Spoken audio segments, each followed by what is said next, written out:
X a certain scientific Railgun Kamachi Kazuma Hamura ga Taka, 5 Kawamo Dai, Gajino Chuya, Yamaji Arada, Nobiwaya Suhito, Tiachitsu Tito, Kisaroba Nankyoku Translators JIS 06. Full volume prologue for girls. Hey, Miss Akasan. Over here. The uniformed girl who stood from her seat and waved was Seton Ruiko. In the shopping district after school, it was so easy to lose sight of someone if you didn't do that. They had to resort to this even while speaking to each other over the phone. How had people met up in the city before everyone carried phones? Phew, the place sure gets crowded with 2.3 million people in the city. And 1.8 million of those are students, so we all end up gathering at the same places. Misaka Makoto and Shirai Kuroko chatted as they joined two other girls. They were at a table in front of a chain cafe that could be found not just in District 7, but pretty much anywhere. Yuiharu Kazari, a girl with lots of flower decorations in her hair, decided to ask something she had been wondering for a while. You're from fancy Takiwadai Middle School, so should you really be visiting such a cheap cafe? Eh? Why wouldn't we? Asked Misaka Makoto, feeling like she had been transported to another spacetime as she cut a bite from a baked cheesecake with her fork. The tea and cheesecake set was only 580 yen, but its aroma was like something from the far distant Palace of Versailles. Fancy tea leaves were not infused with classy particles. The drink shined so bright because it was chosen as the favorite of a classy person. That's Takiwadai's ace for you.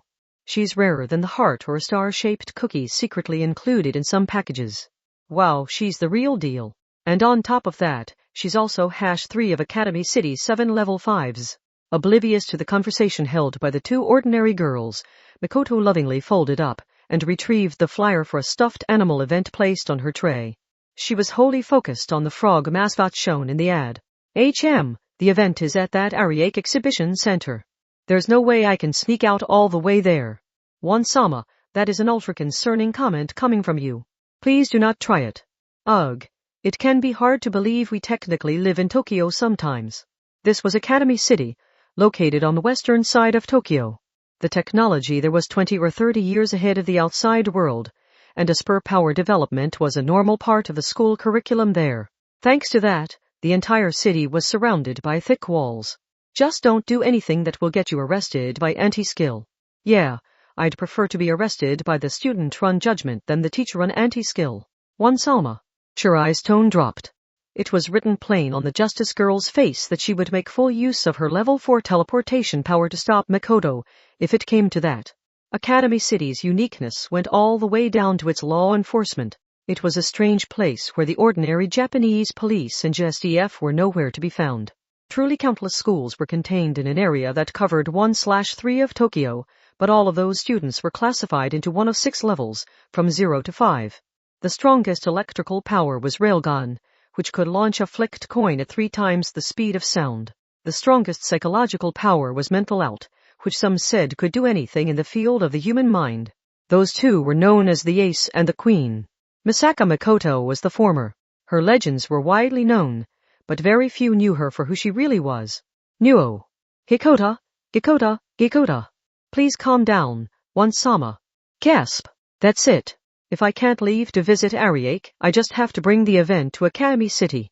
All it takes is going through the internet and modifying a few digital documents.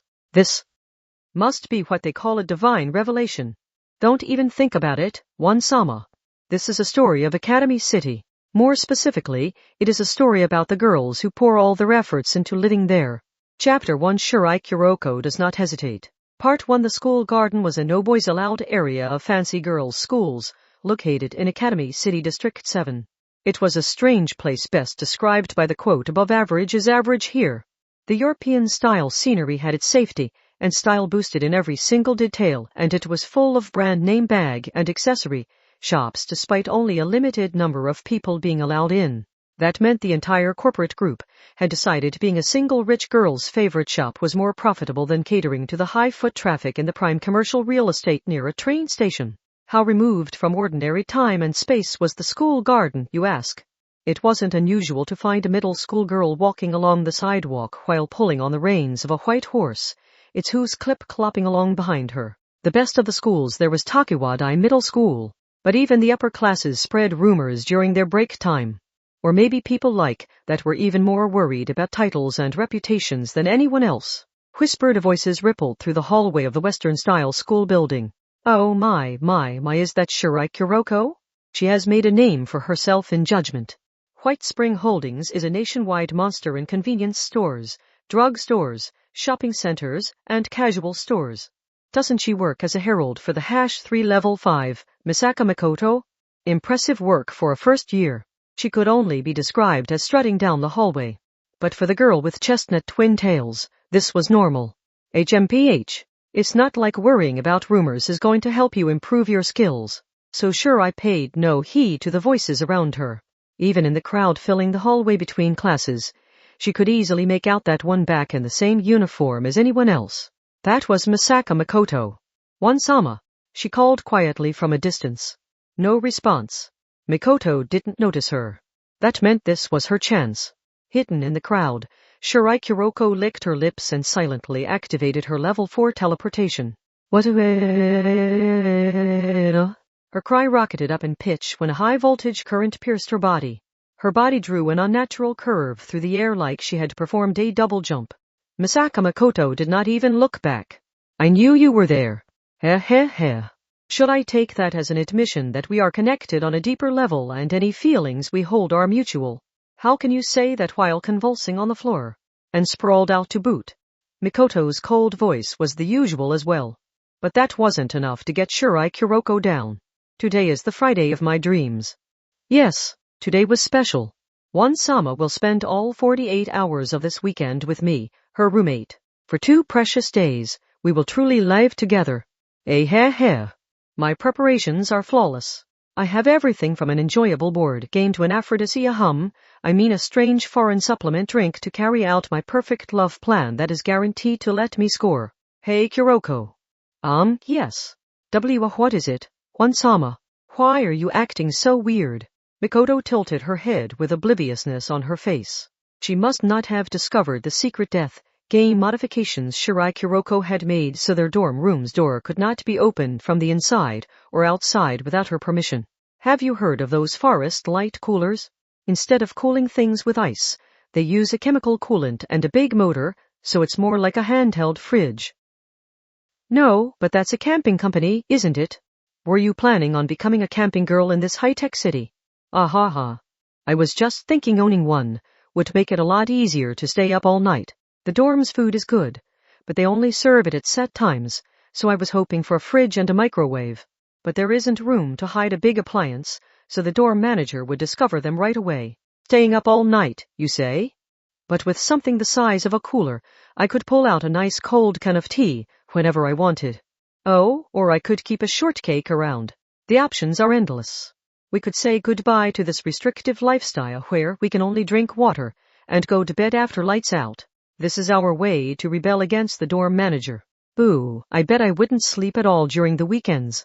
There isn't a hint of indecent thought when she talks about what she wants to do while staying up all night.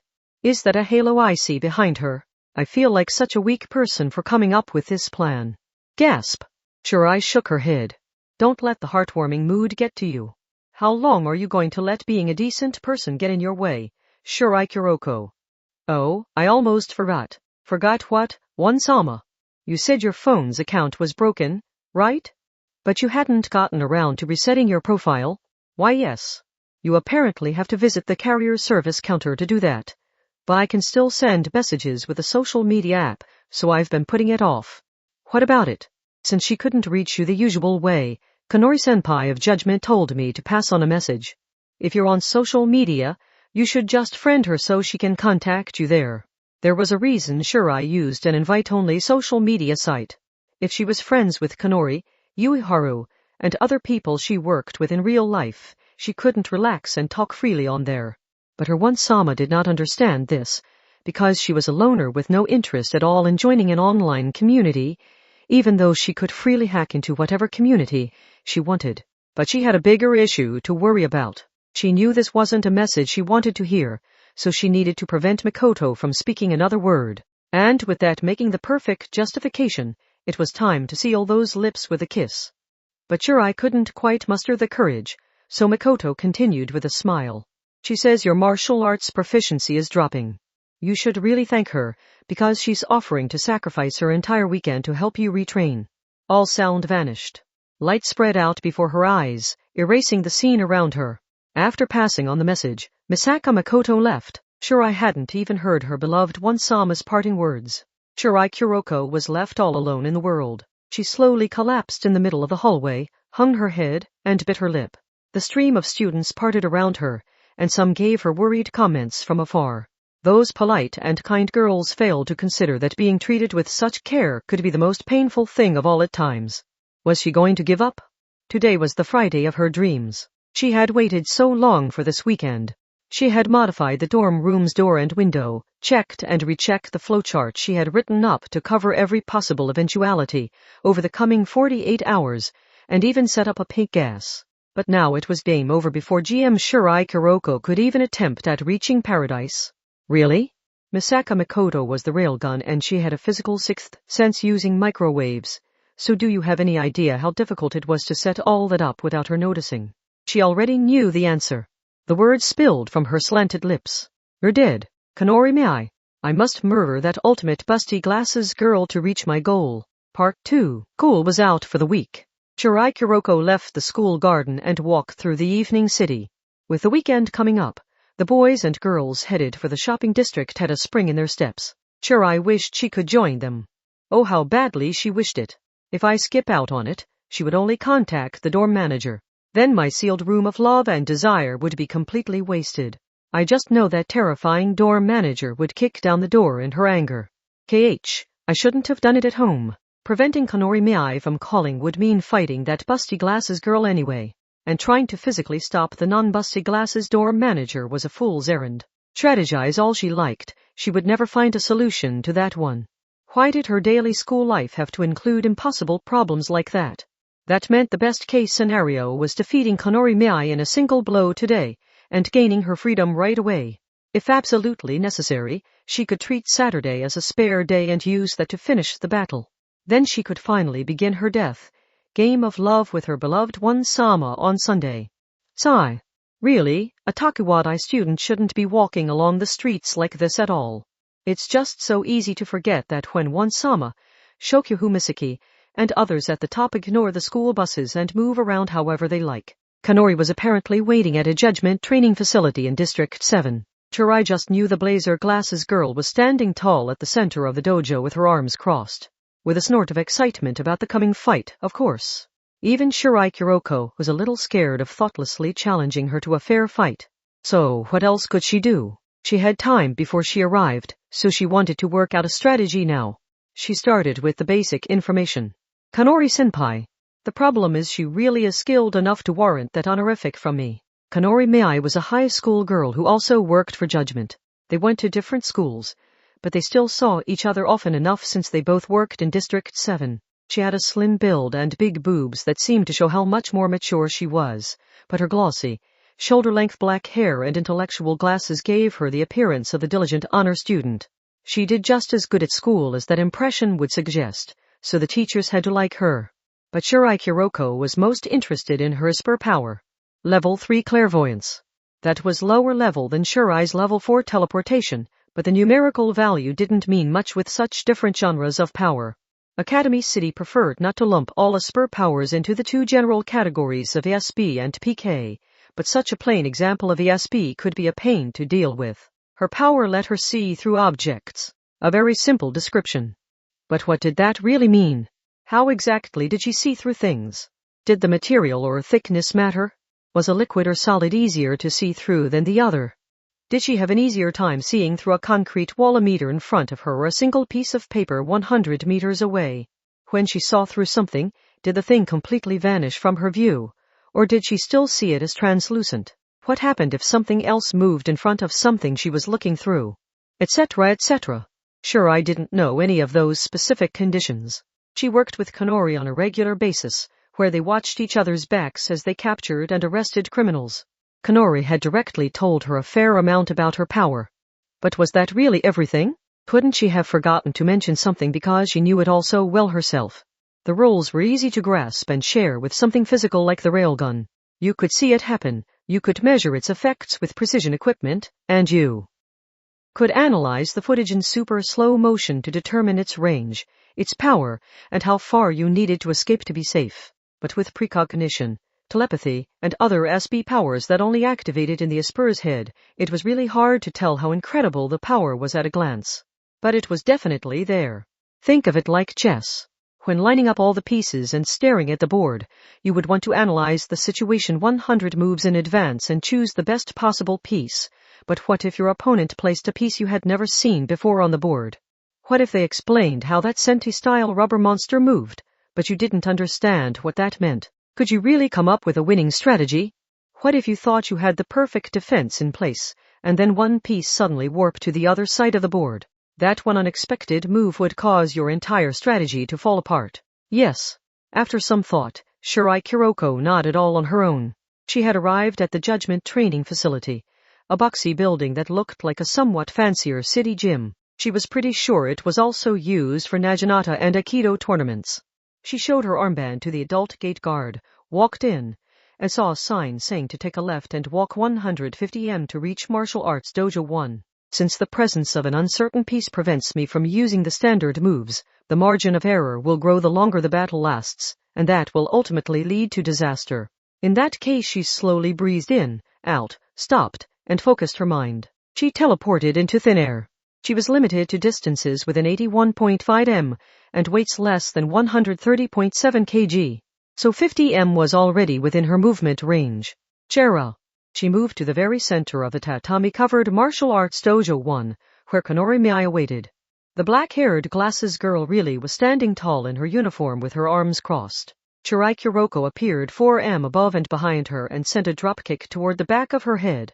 If she feared the unpredictable margin of error, then her best bet was to end this before it went on too long. She needed to launch a speedy strike. How dare you interrupt my weekend death game of love with one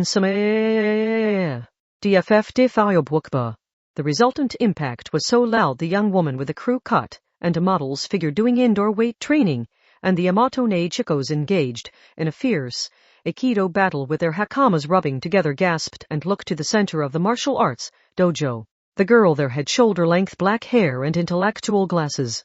Without a single wrinkle or stain on her blazer uniform, Kanori Miyai smiled and pushed down with her heel. That was of course a lovely gift for the back of defeated Shirai Kuroko's head. Thus spoke the smiling busty glasses girl. I could see you ugh. Oh, of course you could. To turn the uncertain into the certain. Shirai made a mental note of what she had learned. Kanori Miyai's clairvoyance could accurately see through reinforced concrete walls to detect an assassin silently approaching from 50 m away. Part 3. After her surprise attack ended in failure, Shirai Kuroko had the rules explained to her, while she was forced to sit in the middle of the dojo and reflect on what she had done. The battle will take place on Friday, Saturday, and Sunday. In other words, the time limit was midnight on Monday morning. During that time, Shirai Kuroko could attack Kanori Miyai at any time, both public or private. Kanori would not make any preemptive strikes on Shirai. If Shirai managed to restrain Kanori even once, she would win. Her goal was to get the provided handcuffs on both of Kanori's wrists. She was permitted to knock her unconscious, put her in a joint lock, or attack her weak points to accomplish this. Kanori would win if she avoided capture until the time limit. No matter how many times she fought off Shirai, the combat training could not end from her side until the time limit. Shirai had to fight on her own. There were no restrictions on using her powers or a weapon, but she could not harm other people, property, buildings, etc. As a judgment member, she had to fight, while obeying all ordinary rules and regulations such as traffic laws. Questions? Asked the busty black-haired glasses girl after explaining it all. If a complete surprise attack couldn't overturn the great skill difference, do I have any chance of winning this? Of course you do. Isn't middle school a little young to be so jaded you give up before you even try? Shirai groaned like a dog forced to wait for food, and the glasses upperclassman smiled. Shirai-san, your teleportation is very useful, but that's why you have a tendency to rely on it too much. When you fight, you plan things out based on your power, don't you?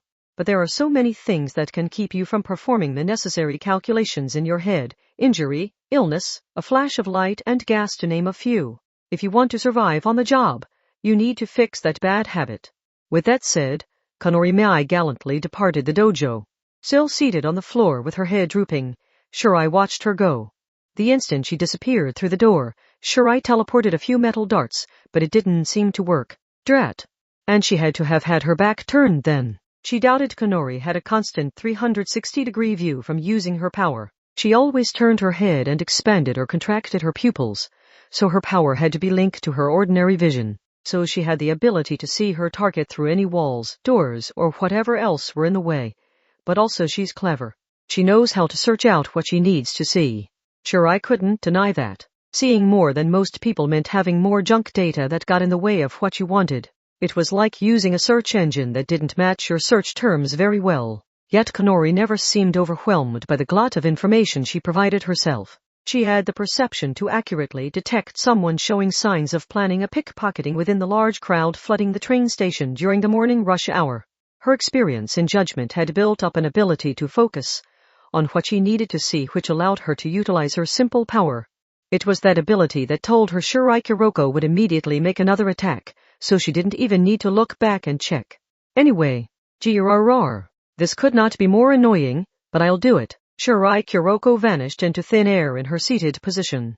The very next moment, she had finished teleporting to the roof of the large training facility. Kanori Mei was someone she absolutely did not want as an enemy, but she couldn't wait around when she had a time limit to beat. And the more formidable this opponent, the less she could afford to waste time.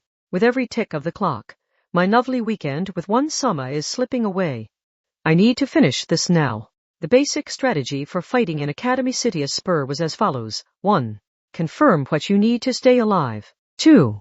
Keep in a safe position or keep whatever other conditions keep you safe while you observe and analyze your opponent's power and the results of that power. 3. Use that information to come up with a way to defeat your opponent using your own power. Of course, in a real battle, both sides would be working to ensure the other side couldn't achieve those conditions so easily, but when you knew the path you had to take, it was easier to recover after being derailed. The fundamentals were still important. In that sense, on the surface, the glasses girl walked out the building's front entrance. Kanori had left the dojo first, but Shirai's teleportation meant she could still get ahead of her and set up an ambush. Shirai crouched silently at the edge of the tall roof, looked down at her upperclassman's head, and sighed. She's waiting for me to make my move. That means she's given up on step 1 and is welcoming me to do step 2. She might as well be mocking me. Does she really think she can hand me that kind of advantage and stop me on step 3 alone? When Shirai reached for the thigh belt carrying several metal darts, Kanori stopped, turned around, and smiled up at her. Hey. Simply ducking down wasn't enough. After hiding like that out of habit, she realized the building didn't provide cover against someone with clairvoyance. She clicked her tongue and moved from building to building a few times, but Kanori's gaze tracked her throughout. She can see through more than just a wall. She must be able to accurately see through an entire building. This went well beyond seeing a photo contained within a thin envelope. Based on this, it was possible Kanori could read the text on the 100th page of an encyclopedia without even opening it. On the other hand, something about Kanori's clairvoyance had already caught Shirai's attention. She didn't need an answer right away. Revealing someone's power was a lot like that game, where you planted flags in a grid to locate the mines. You started by risking your life with some clicks, viewed the numbers you had revealed, confirmed where some mines had to be from that, and worked your way from there. In that sense, making a grand declaration of the answer right off the bat was much more likely to get you blown to Kingdom Come. Oh, it's the Judgment Lady. Are you heading home? It's the Musashino milk person. Wow, you all are friends with a high schooler? Neighborhood children greeted Kanori Mei when she walked through the shopping district. Any Judgment member became known to small children just from telling them to head back to their dorms. Shirai Kuroko got the same treatment when she walked by the park. It looks harmless enough, but it's actually a real danger when you're tailing someone or doing a stakeout. The adult teachers would say the students of Judgment weren't supposed to be tailing people through the city in the first place. It looked like Kanori really wasn't going to launch a surprise attack. The Twin-Tails girl knew she had been spotted, but she still moved between rooftops to follow Kanori through the evening shopping district. She zigzagged between buildings on either side of the road, but Kanori still looked up, smiled, and waved. Damn, she's just making fun of me now. Though? Then Kanori looked away. She looked kind of awkward about it. She may have seen Shirai's underwear since the girl was so far above her. Clairvoyance seemed like a poor match for such a decent person. Impure and indecent Shirai, who somehow carried a heart of justice at the same time, could not have been more jealous. A drop hit her on the nose. She looked up and noticed a menacing look to the sky. She teleported down to the arcade below to get out of the rain and saw Kanori jogging away beyond the crowd. Kanori looked tempted by the nearby bathhouse, but she decided to head home instead, suggesting she didn't have an umbrella. To avoid getting caught in the rain, the upperclassman girl was returning to her dorm without taking any detours. Shirai wished she could do the same. She entered what looked like a fashionable new apartment building. Shirai approached the entrance anyone was allowed in. She had visited here once before, but half-remembered memories could be more dangerous than no memories at all. Standing around wasn't going to locate Kanori's room, but searching through the manager's room would be wrong. A thought occurred to her, so she walked down to the large bicycle parking area in the basement. Parking spots in places like this tended to be tied to the rooms, and a bicycle would have a purchase record at the store. But the clincher was how Judgment Equipment could convert those numbers into a name. This was technically an official job, so she looked down at her phone. Here we go. Kanori Miyai's registration number is 38A5172. Boom. She walked through the underground bicycle parking and found an unexpectedly large motorcycle parked in Kanori's space. It wasn't a standard model. A large model had its engine swapped out for one with less displacement, so it was legal for under 18s to drive. At any rate, this told Shirai which room was Kanori's, which meant she could observe her through the window. The electric bicycle parked next to the motorcycle meant Kanori had a roommate. Could I take a hostage? No, that's a bad idea. It would be completely over the line with a civilian, but maybe just barely acceptable with a judgment member. Still, it would be too risky when I don't know who they are or what they can do. Whoever they were, this roommate had to be on par with Kanori Miyai. Shirai sensed something frighteningly unfathomable about this mystery figure. Focusing on Kanori alone sounded like a good idea, when the alternative could mean getting caught in a crossfire. Once above ground again, she found the sun was already setting. This battle was allowed to be a long-term thing instead of a short-term showdown, where a split-second decision determined everything.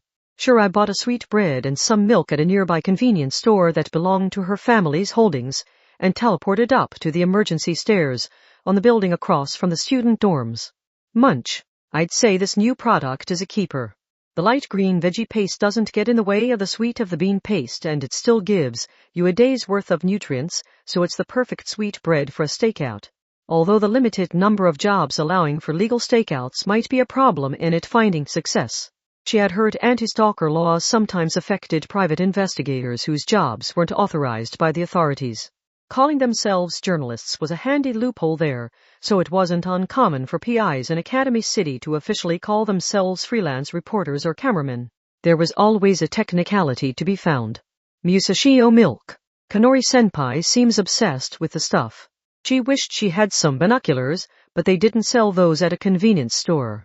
Instead, she aimed her phone's camera and zoomed it in as far as it would go. Her eyes suddenly met Kanori Miyai's. That clinched it. The other building was 300 m away. Plus, it was sunset with night falling over the city. During an idol concert on an outdoor stage, you would need binoculars to even see the idol's expression from this distance. But glasses girl Kanori stared right at Shirai, while holding a carton of that Musashino milk and enjoying some balcony camping with her roommate. The two girls had pulled some beach chairs and an electric barbecue set onto their balcony.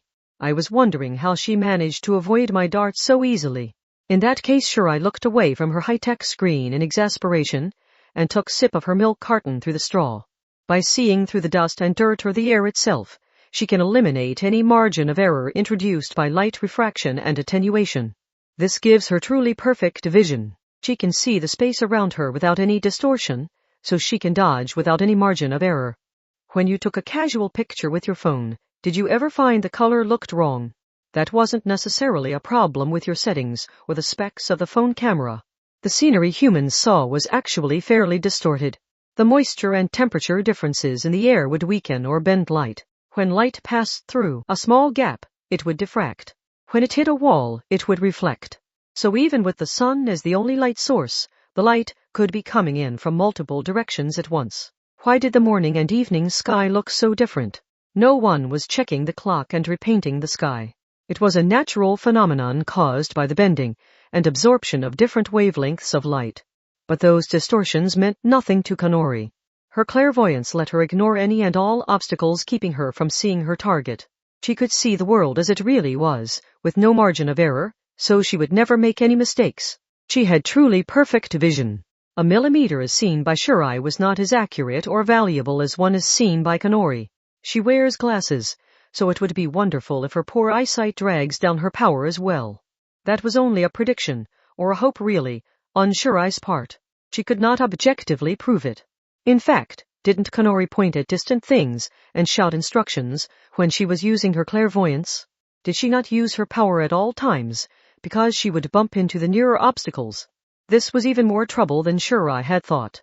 Ordinary human eyesight had certain limits. The air itself would gradually attenuate light, so you could not see clearly past a certain distance. But Kanori could ignore the air in between, so that attenuation by distance didn't apply to her. Kanori probably wouldn't lose sight of Shirai even if she tailed her from more than a kilometer away. And going indoors or underground to hide herself wouldn't work when Kanori could see through those obstacles, at least to an extent. I really hope she wouldn't be able to see through a 5 km wall or through the horizon. Kanori's inability to see through the earth was only wishful thinking on Shirai's part and not actually proven. She couldn't rely on that yet. And if Kanori climbed up onto a broadcast tower or something, the distance to the horizon changed, allowing her to easily break through that wall. This was only training, but in a real battle, there was no rule preventing Kanori from using a weapon. What if she used a projectile weapon, such as a bow and arrow that used both an arrowhead and an acoustic weapon, or an anti-material rifle with a ridiculously long range, and lay in wait to launch a surprise attack? The more I learn, the more that power feels perfect for a delinquent who specializes in sneak attacks. That comment earned her a glare from the glasses girl 300 m away. Apparently she knew how to read lips. She could see everything at this distance, even with a wall or door in the way. Trying to find a blind spot to sneak up on her was never going to work. There was no point in challenging her on her turf like that. Had Shirai been wrong to even try using sneak attacks against Kanori in the first place? But the attack in the dojo had proven well enough that directly challenging her wouldn't work either. Kanori had more than just her clairvoyance. Her old-fashioned fighting skills were top-notch as well. Shirai had to keep her from using her clairvoyance and from using her more ordinary skills. She still didn't have enough information. The special circumstances and conditions created by challenging Kanori Miyai still gave that upperclassman girl the advantage. Shirai had to tear that down. She couldn't win with the standard anti-Esper combat rules. She had to set things up so the circumstances and conditions worked against Kanori. Dressing in layers to withstand the snowy mountains chill wasn't enough. She needed to be willing to trigger an avalanche that swallowed them both. Shirai Kuroko leaned on the emergency stairs railing and sipped more milk through the straw while she considered the problem. What if? Part 4. Shirai Kuroko continued monitoring Kanori Miyai's dorm room while changing position a few times. Eventually, dawn arrived. She had been tempted to attack at a late-night hour such as 2 or 3 in the morning, but she had resisted.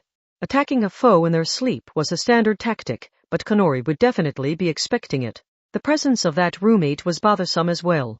She could slip past any security on the doors or windows by teleporting in, but a late-night attack lost its advantage if Kanori and her roommate were taking turns keeping watch throughout the night. And that was exactly what happened. In that case the dawn began to color the sky and some moped newspaper deliverers and jogging girls were out and about. Shirai Kuroko let out a white breath, held her can of tea between her hands, and thought. The can touted its new and improved flavor. But she found it to be one of the worst downgrades she had ever had the displeasure of tasting. Still, it warmed her fingers from the morning chill. Could I manage if I aimed for a moment when her roommate can't be with her? It was precisely 6 a.m. Kanori got up bright and early even on the weekend. Shirai could barely stand it after having her highly impure plans for the weekend ruined. Regardless, she chose this as her moment to attack. The bespectacled honor student was completing the first step of her morning routine. In other words, Shirai teleported into the bathroom while Kanori was taking her morning bath. She probably hadn't seen it coming. In fact, she must not have expected Shirai to try anything now. For once, naked and showering Kanori Miyai raised a flustered voice. Jay, you're attacking now, Shirai-san. Have you no tact at all? HWA ha ha. So you're the type to keep your glasses on in the bath. Sexy glasses, Kanori-senpai? As for tact, you should thank me for not attacking you on the toilet. Girls could say some awful things to each other when backed into a corner. Something heavy snapped loudly at the air. Kanori-mei proved herself a fearsome combat freak by immediately grabbing a wet towel from the towel rack and using a snap of the wrist to send it out like a whip. Even an ordinary towel got pretty heady after absorbing water. If it had hit Shirai in the face, it could have broken her nose or even her neck, but she dropped her hips down to dodge the attack to her face. However, this spectacular dodge wasn't fueled by the extreme sexual frustration of losing her weekend of intimacy with her captivating One-sama. Kanori must have figured it out herself since she groaned in frustration. KH. What's wrong? Is that snap of your wrist all you can use? Looks to me like you can't put your full weight behind your attacks. This is why I don't like this cramped bathroom. I wish I could build a full bathhouse here.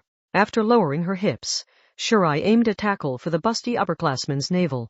The condition of the floor affected Shirai too, but wearing shoes gave her the edge. Kanori sent a knee toward Shirai's face to prevent the tackle, but Shirai didn't let that stop her. She took the knee to the forehead, sent her wet hand out, and snatched up the shower hose, spraying hot water all over the steamy bathroom. As expected, Kanori had to pull her hips back because her feet slipped. If that knee had had her usual force behind it, it would have ended the fight right then and there. No one could defeat Kanori-mei if she went all out. Fair enough. Then what if you set things up so going all out would cause her to self-destruct? The bathroom was small, so she had trouble finding the space to use her arms and legs like she wanted, and the tile floor had a polyurethane mat on it, so her wet, bare feet slipped easily. She wanted to fall back, but that would mean placing her feet on the edge of the tub. Trying to sneak around against your clairvoyance was the wrong way to go about this. Whoever had more data had an advantage.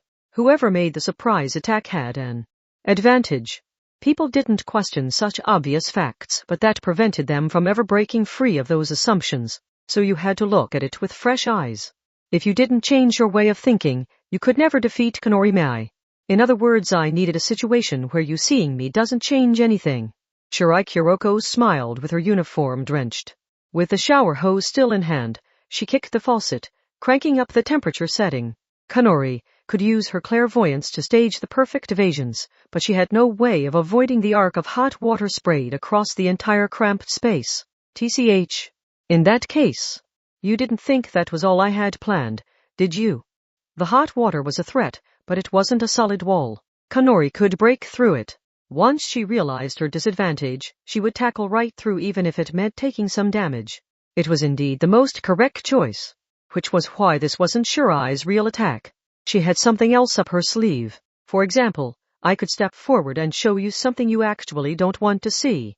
Shirai used her other hand to trigger a camera flash with her phone. Thick, white steam filled the bathroom like cotton candy, but it wasn't enough of an obstacle to block the bright flash. And if Kanori was using her clairvoyance to see through all such obstacles, the flash would have hit her unobstructed. Kaya. When I was moving between the shopping district's roofs below the thick clouds, you unnaturally looked away a few times when you seemed to be tracking me perfectly well from the ground. The blinding effect would only last an instant, so Shirai used that instant to swing the shower hose and wrap it around Kanori's neck. She created another situation where the girl couldn't dodge even if she saw the attack coming. That was due to the lightning in the clouds. The thick rain clouds and the air do nothing to attenuate the light for you, so looking up at the lightning with your clairvoyance active would be suicidal.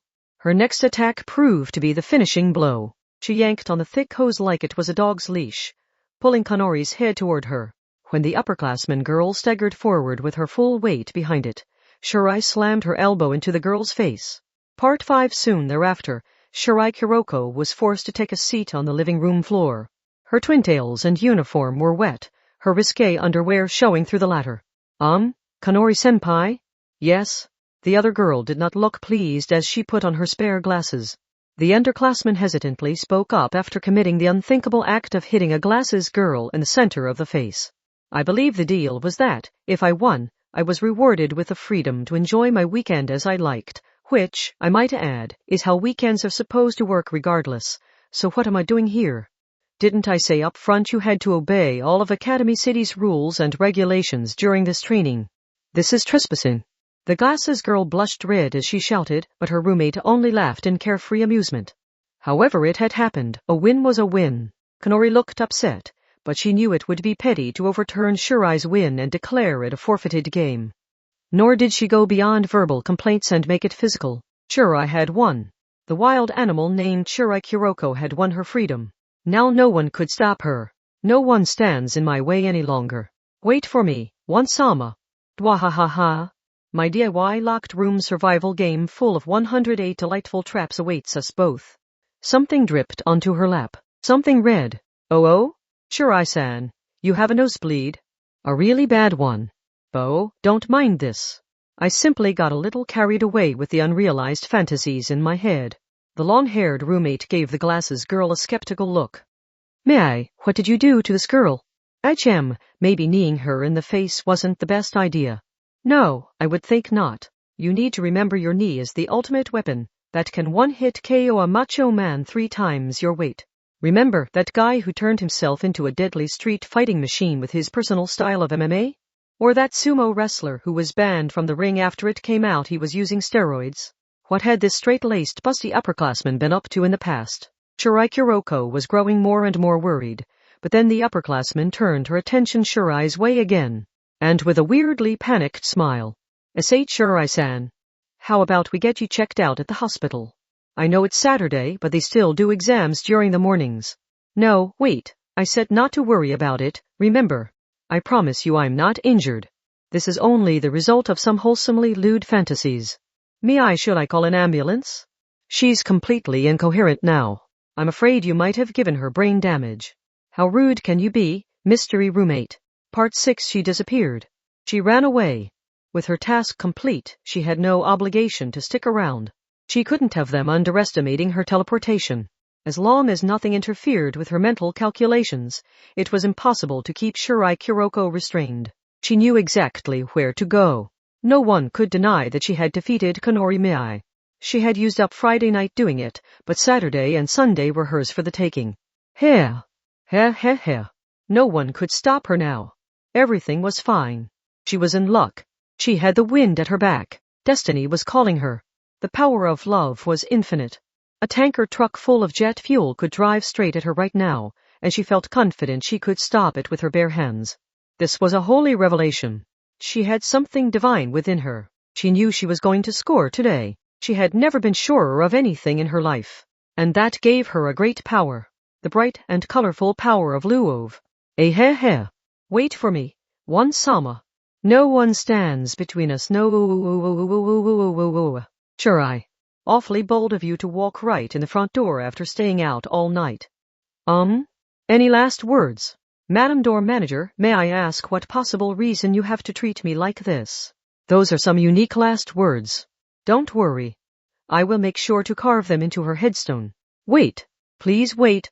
I haven't gotten any sleep, and I was out doing judgment work I didn't even want to do, so why am I returning from defeating the final boss to find the door manager standing in front of me as the secret ultra-hard DLC boss designed for only the most masochistic players?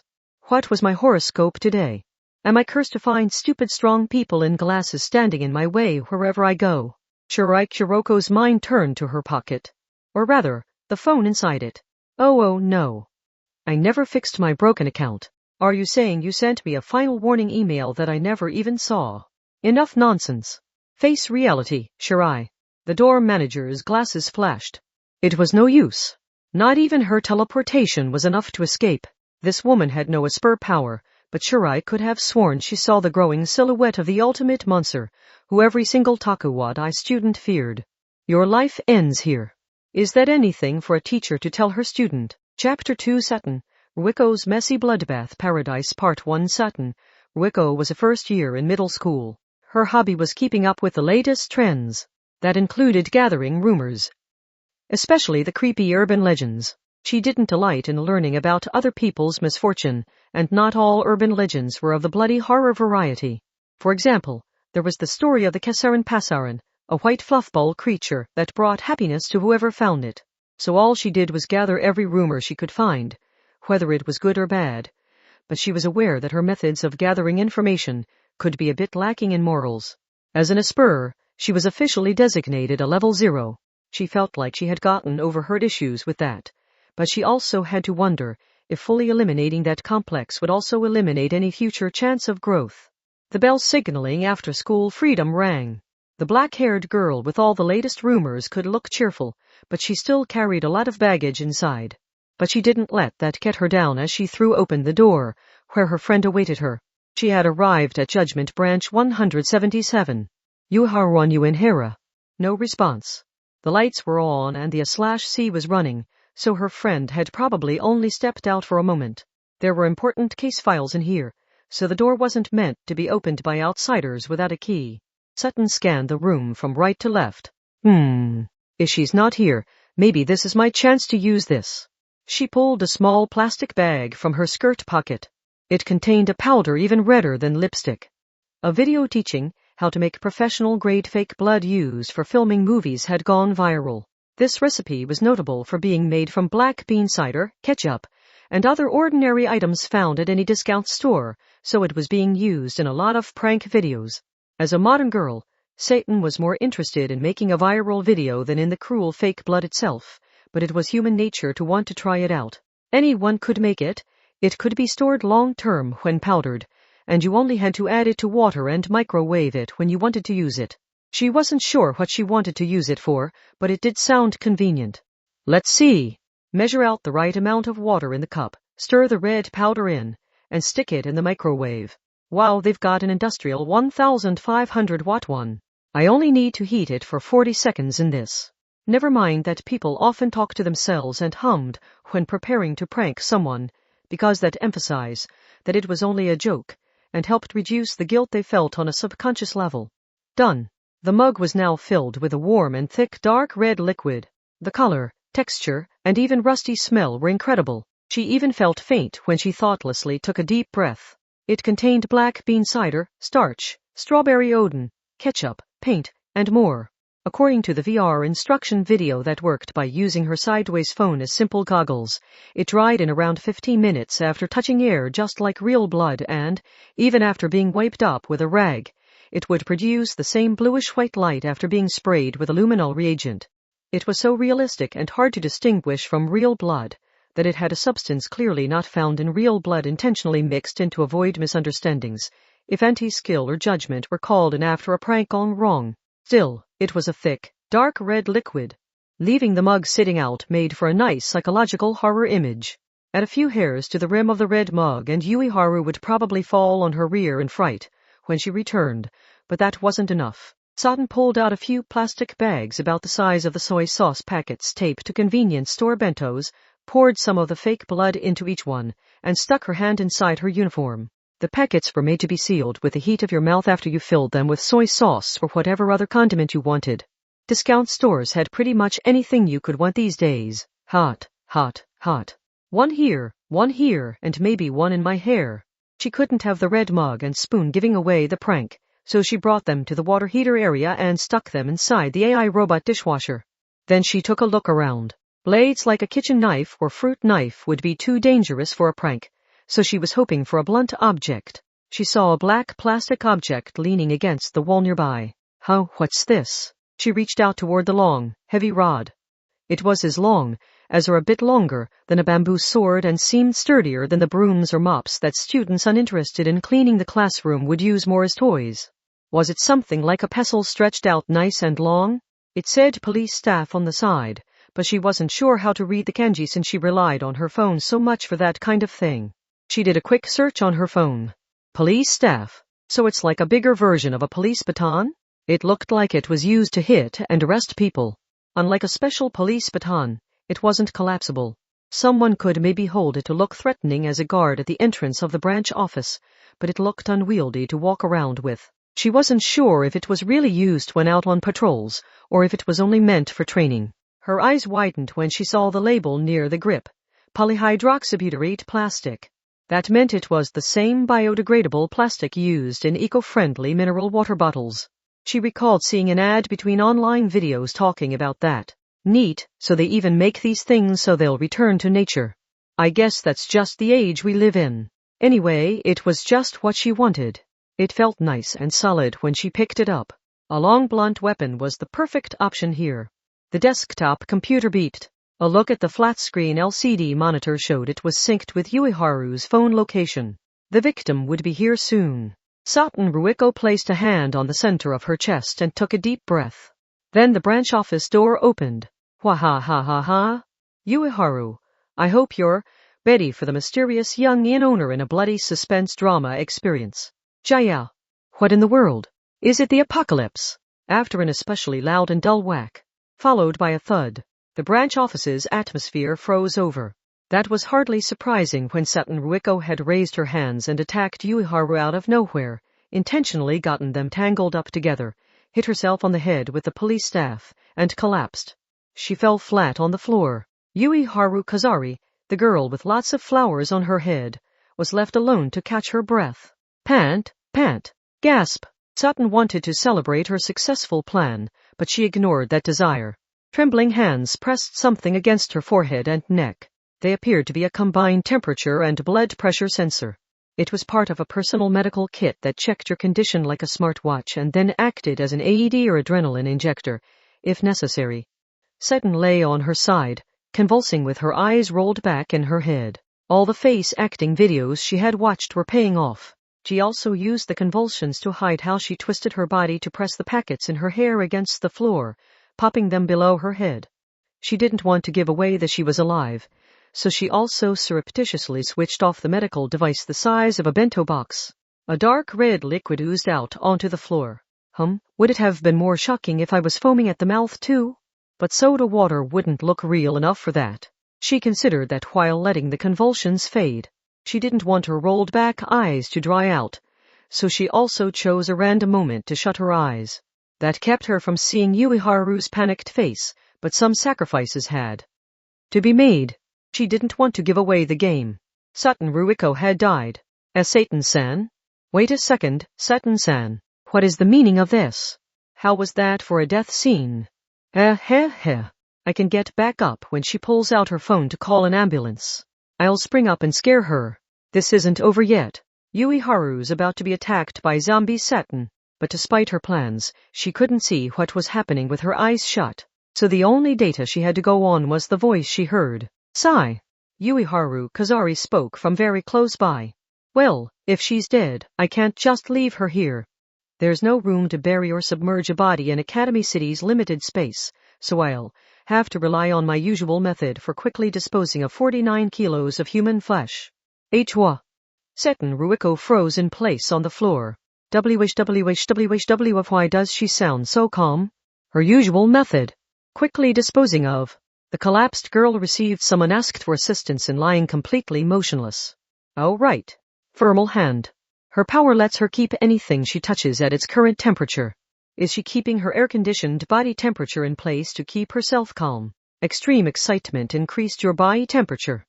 A small child would be familiar with the phenomenon even if they didn't know the exact numbers or research results. So what if someone had the power to forcibly keep their temperature low? But why is she so accustomed to using it like this?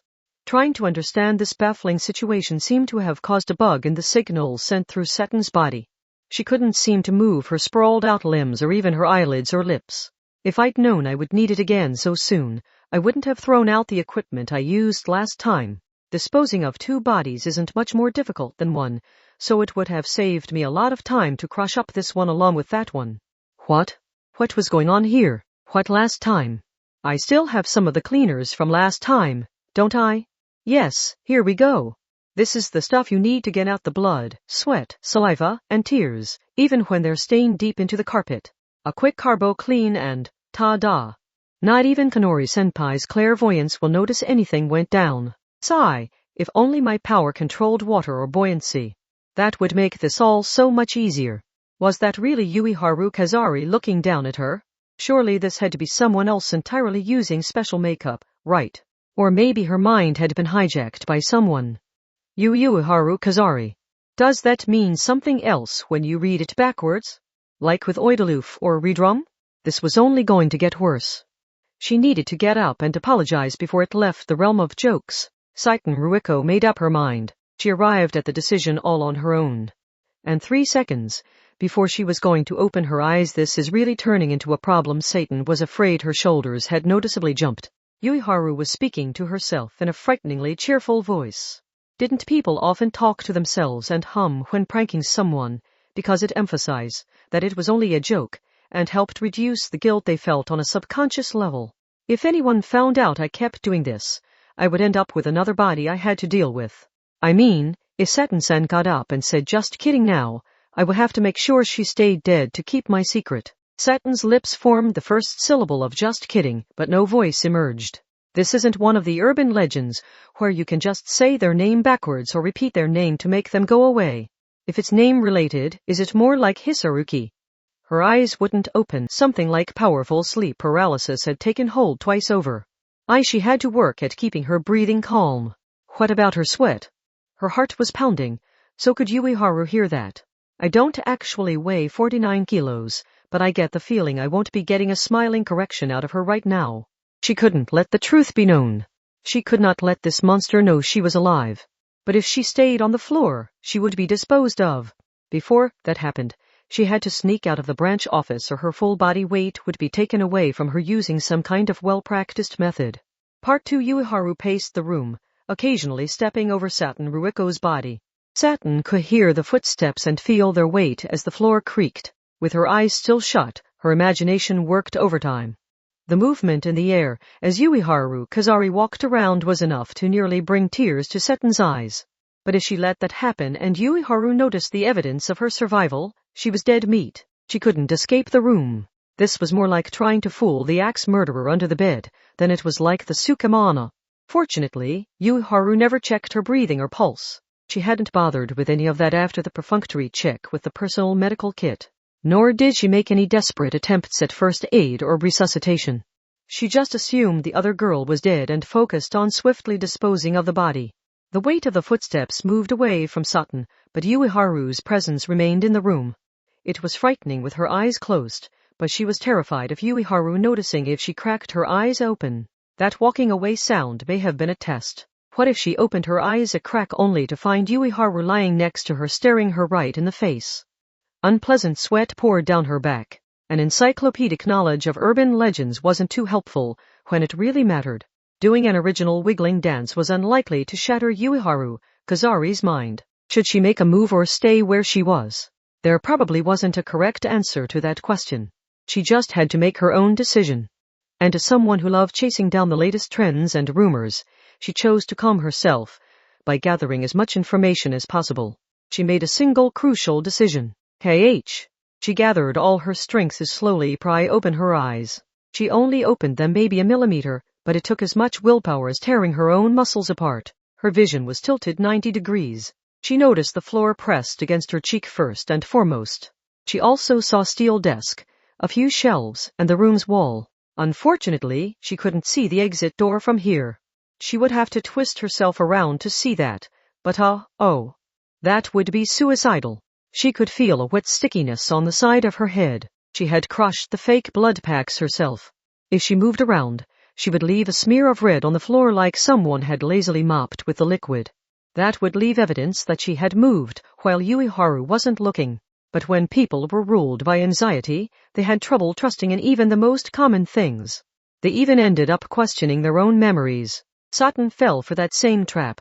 Wait, how does this room's door work again? How does it lock? Her stomach ached, but she couldn't hold her stomach right now. Was there a panel on the wall you had to press your palm against? Was there a number lock attached after the fact, like at the entrance to a train station office or an office building? Oh, Cad. The more she tried to remember, the less she could remember. In fact, if the door is locked, it'll take me longer to get out. Even if the lock is easy to undo from the inside, I don't even want to spend 3 seconds on rushing to the door and turning the bolt to unlock it. Wait. I jumped at Yuiharu the instant she opened the door, so it should still be unlocked. At least I think so. But wait, she has that police staff the size of a bamboo sword. What if she throws that at me while I'm trying to figure out the lock? What if it hits me in the back of the head? Yuiharu had her back turned so she could face the steel desk. She was operating the computer on her feet instead of taking a seat. That meant Satin could view the monitor from her position if she tried.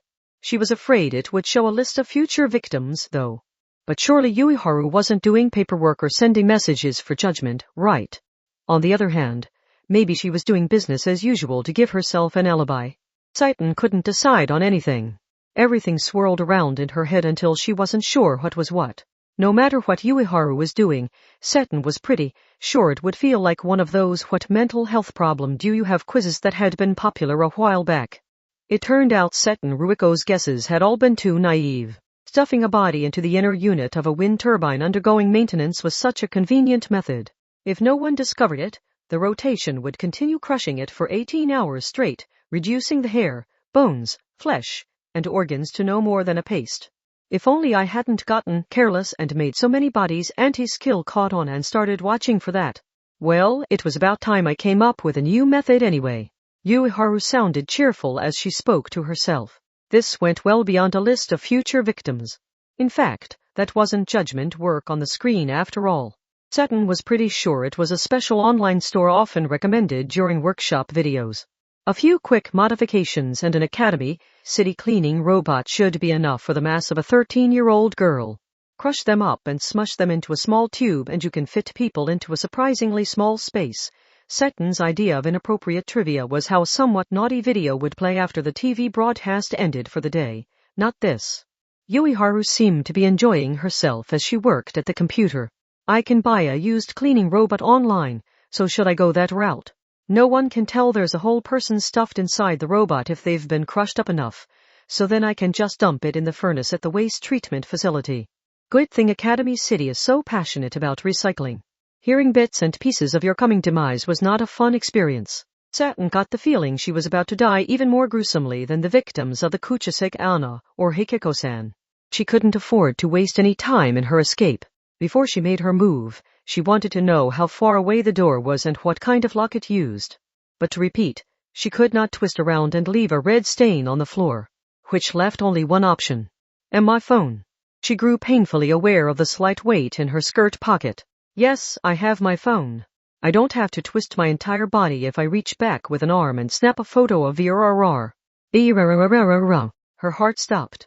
Her heart completely stopped and half her soul emerged from her mouth. It was such a standard fact she grew worried that it might not actually be true. So she repeated it to herself over and over. Silent mode was used to inform the owner of a call or message without making any noise. That's why it was called silent mode. So why is it so darn loud? No. Oh no. She's going to notice. She's turning this way. Yikes, and she's walking this way. What could she do? Was there even a right answer here? Had the supposedly all-knowing Kakuri-san and Satoru-kun gotten scared and gone into hiding? It bothered her that urban legends were the only things that came to mind here, so she made a mental note to study some other things in the future. Not that she would have much of a future if Yuiharu discovered she was alive. Yuiharu did not speak a word. She walked back over from the desktop computer and tilted her head, but Saiten didn't know any more than that since she shut her eyes. She was so terrified she wished she could pull on one of those white strings the urban legend said could hang from an ear piercing. She heard some rustling cloth, so had Yuiharu crouched down. A hand or something lightly slapped the side of her hip. She was dead if she reacted, so she kept her eyes shut and poured all her willpower into suppressing any trembling. Fortunately, Yuiharu's voice remained carefree. Oh, whoops. I touched her with my bare hand. That will leave fingerprints. Fingerprints. That dangerous word succinctly reconfirmed the situation Saiten found herself in. Meh, that will be destroyed along with her, so it doesn't matter. I can even render the residual thoughts unreadable by running her through the robot's carbo-clean cycle several times over. Just like wiping a hard drive by repeatedly writing junk data to it. She made it sound so simple. It was scary how normal it was for her. She felt along Saiten's outer thigh until she managed to extract the hard object from the skirt pocket. A period of silence followed. Saiten was so scared she feared her heartbeat would give her away. She was thankful Yuiharu wasn't a telepath or another mind-related Asper. Thank God they were both low-level idiots. Yuiharu had to be staring at the phone she had taken.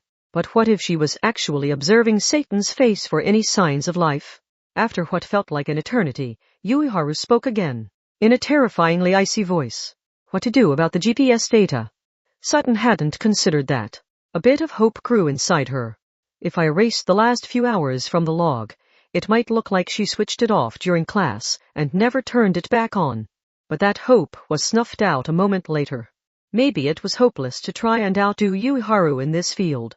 They should add a big yellow exclamation point outside of branch 177. Yuiharu continued to mutter to herself, and Sutton heard a solid thunk and a slight vibration from the floor nearby. Instead of confiscating the phone, Yuiharu must have decided to keep every piece of evidence next to the corpse. She wouldn't want to put it down somewhere, forget about it, and have that incriminating evidence lying around. Sutton still had hope. It wasn't over yet. That modern marvel was still within arm's reach. The light footsteps once more moved away from Sutton. When she heard the clicking of a mouse within her self-imposed blindness, Sutton slowly opened her eyes a crack. There, one used cleaning robot. I can spoof the school code and have it delivered here in the name of cleaning an unused classroom. A bike delivery wouldn't work. It's too big. I'll have to have a truck or something bring it. Yuiharu was facing the computer. The phone was on the floor right in front of Sutton's nose. Most importantly, Yuiharu's back was to Sutton. Even on her side, Sutton could tell Yuiharu was checking over an online shopping order on the large desktop computer monitor. She was safe. She could act without being seen right now. So Sutton Ruiko moved her free arm. The phone was right in front of her, but moving her hand that 10 cm felt like it took more than a year off her life. She was scared. Downright terrified. The monitor didn't reflect the room behind Yuiharu like a mirror, did it? Why if Yuiharu turned around for no reason at all? There were no guarantees, but Sutton knew she was currently on the railroad track. Careless action would put her at risk, but doing nothing would get her run over once the train arrived on schedule. She had to take action if she wanted to avoid becoming a legend of the frozen railroad crossing who crawled around with only the top half of her body. Move. Work towards your escape, step by step. Each millimeter you move is another millimeter closer to survival. Got it? She snagged the rectangular phone with her hooked index finger. She pulled it toward her and used her thumb to pick it up. There was no feigning death this time. Speed was critical now. She checked the phone to see the lock screen displaying a missed call from Shirai Kuroko. Now she knew who to blame for the heart-stopping vibration noise earlier. She nearly clicked her tongue on reflex, but stopped herself and focused on operating the phone. Calling an emergency number and using the camera did not require unlocking the phone. An emergency number. The temptation to dial one of those pierced her chest, but wait. Hold on. Anti-skill, Academy City's law enforcement, would not show up the instant she made the call. And the room was so quiet. The place was so still that voices, movements, and even the air blowing from the air conditioner sounded loud. Yuiharu Kazari had complete control over this crime scene. Was it a crime scene? Or was it an accident site? Regardless, Yuiharu would definitely notice the cheerful voice coming from the speaker. And even if an investigation request were sent to the nearest station, wouldn't they call branch 177 for assistance? Wouldn't they pass on all the relevant information to Yuiharu Kazari? Like that the caller's name was Sutton Ruiko, age 13, height less than 150 cm, long black hair, greenish-black eyes, beauty the likes of which are only seen once every 3.5 billion years. Wouldn't they send over her photograph from the bank and ask Yuiharu to confirm the situation and provide assistance? God, really? Why do they still need us to report an emergency vocally? Why can't they use your GPS information to set it up so a fully equipped anti-skill team bursts through the door the instant you press the report button? Even modern taxi apps and bicycle delivery services let you do it all with a single tap, so you don't have to input all the numbers and stuff. It was tempting, but not a real option. Calling an emergency number and relying on the grown-ups was a trap. That option led to a dead end no matter how she played it. Carelessly straying from her plan would only cause it all to fall apart. She used all of her willpower to shake free of that temptation and tapped the camera icon as initially planned. She nearly cried when she saw the familiar camera screen. Normal was such a wonderful thing. She had the shutter sound turned off using a special setting, so she didn't have to worry about that. She bent her arm at an unnatural angle. She couldn't see what she was doing, but she tried to aim the phone in the door's general direction. Then she only needed to press the photo button with her thumb. She had pressed that button thousands, if not tens of thousands of times before. She didn't need to twist around to view the screen. Her instincts were enough. I just need to know how far to the door, and whether it's locked. She held her breath and steeled herself. That will tell me how long an escape will take. Then I can decide how much of an opening Ueharu needs to give before I make my attempt. Press it. Pressing her thumb down would open the way to survival. She forced herself to think luck was finally on her side while she focused on her thumb. The result? A camera flash flooded the entire room with bright light. Part 3. That was it. Satan Ruiko's soul was now fully out of her mouth. Stupid. She wasn't faking it this time. Seton's eyes really had rolled back in her head while she howled on the inside. Stupid, stupid, stupid, stupid, stupid, stupid, stupid. It's true I couldn't see the screen to check. And it's true I generally don't check every time to see if the flash is on. Did the auto setting decide the room was dark enough to need the extra bright LED strobe light? Unfortunately, her silent laments would not turn back time. Needless to say, Ueharu Kazari would have noticed the flash. Even if she was wearing a thick eye mask and napping in her seat, missing that would have been scary in a brand new way. Seton quickly let go of the phone and returned her arm to its original position. But that wasn't going to convince Ueharu nothing was amiss. In fact, she couldn't imagine what kind of miracle would lead Ueharu to not link that flash to her. She had no choice but to shut her eyes and see what happened. The footsteps approached, slowly. The sound like straining leather may have been her squeezing the police staff painfully tight. Actually, with thermal hand let her release the limits on her muscles by forcibly keeping her body temperature at a level that provided miraculous strength in an emergency. Was she really only level 1? The darkness made it all scarier, but as much as Satan loved information, she knew opening her eyes now would be the last mistake she ever made. Abobabrab. There was nothing she could do. At this point, opening her eyes wide and attacking Ueharu in a last-ditch effort might be an option, but she lacked the courage to attempt it. She tried to recall some more enjoyable memories to gather up as much courage as she could find. Emotional control was crucial. It was always so easy to trick Ueharu with her skirt and underwear. She was wearing cute polka-dotted ones just yesterday. She only managed to depress herself by discovering a possible motive for Ueharu to kill her. She couldn't imagine how she could escape this one. There was an unseen power, a thick wall of pressure, and a violent aura that told her she didn't stand a chance. Why did Ueharu seem so untouchable today? She was normally so unobservant. Satan had no trouble sneaking up behind her and flipping up her skirt. Satan's heart pounded loud in her chest. It wasn't even a physical threat anymore. Some invisible weight seemed to have taken Ueharu's side. She was sure of it. That girl was a ruler. As long as she remained in this room, she was a little god who could shut down any puny human resistance in a single blow. But this wasn't the kind of god found at a Shinto shrine like the one whose power resided in Satan's good luck charm, which she still treasured despite always insisting on the latest and greatest of everything else. This could only be described as an evil good. She could only endure it with her eyes shut. Satan-san. There was no warmth in Ueharu Kazari's voice. This was one of those deals where responding to the voice calling for you was the wrong move. In urban legend terms, it was like the Akamanto or Hasaku-sama, where responding would get your soul stolen away. Something had gone seriously wrong when her strategy was based on something as poorly defined as a soul. Oh no. Do I feel like the blood is rushing to my head because she's using thermal hand on me? Can't she kill me from the inside if she forces my temperature to stay at nearly 42 degrees? No, I'm imagining this. She wouldn't attack me when she thinks I'm already dead. Or wait, which is it? I can't tell. She couldn't control her racing heart anymore. She understood that, but had the extreme tension caused some kind of thread to snap, and now she was having a slight out-of-body experience. Satan-san. I know you're watching. Ueharu called again. No, she's bluffing. Don't play along. She isn't using thermal hand. Ueharu may not have been expecting a response. She may have been watching closely for any movement of the eyelids or shoulders. Sutton couldn't tell what Ueharu was thinking anymore. It was even possible she was staring into space and speaking with some high priest or something. Oh, but an entirely illogical explanation was even scarier somehow. Ueharu didn't call her a third time, because another bright flash erupted from the phone. After a short pause, another one. They continued like that. Ueharu finally caught on and spoke her thought out loud. It's on a timer. She'd bought it.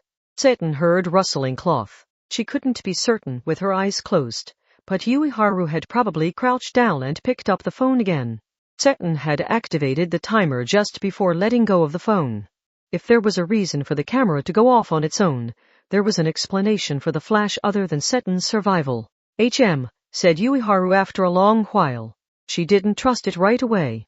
And I thought for sure I'd caught her in my trap by gradually dimming the room's smart lighting. Wow, so that wasn't just an accident? When did we wander into a world of deception and superpowered battles? Yuiharu. Of course Yuiharu would be careful. She was risking everything here as well.